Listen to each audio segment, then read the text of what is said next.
আরে ভাই, এটা একটা কি সেটিং রে ভাই! এক চার্জে আমার ফোন 3 দিন চলে গেল ভাই।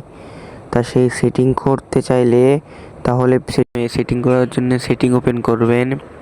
সেটিংটি ওপেন করে দেখবেন ডিসপ্লে অ্যান্ড ব্রাইটনেস, তার উপর ক্লিক করবেন। সেখান থেকে অটো ব্রাইটনেস চালু থাকলে অফ করে নেবেন। তারপর ডার্ক মোডটি আপনারা অন করে দিবেন, তাহলে দেখতে পাচ্ছেন আপনার চোখও ভালো থাকবে এবং ব্যাটারিও ব্যাকআপ দিবে ভালো। তারপর নিচে এসে দেখবেন স্ক্রিন রিফ্রেশ রেটে থাকতে পারি স্মার্ট ওয়াচিং। সেখান থেকে আপনারা 60 সেট করে নেবেন। 60 অ্যাডজাস্ট করার পরে সেখান থেকে কালার টেম্পো অ্যাডজাস্ট, সেখান থেকে আপনারা কুল কালার করে নেবেন। তাহলে আপনাদের ফোনের চার্জ ও ব্যাকআপ ভালো দিবে।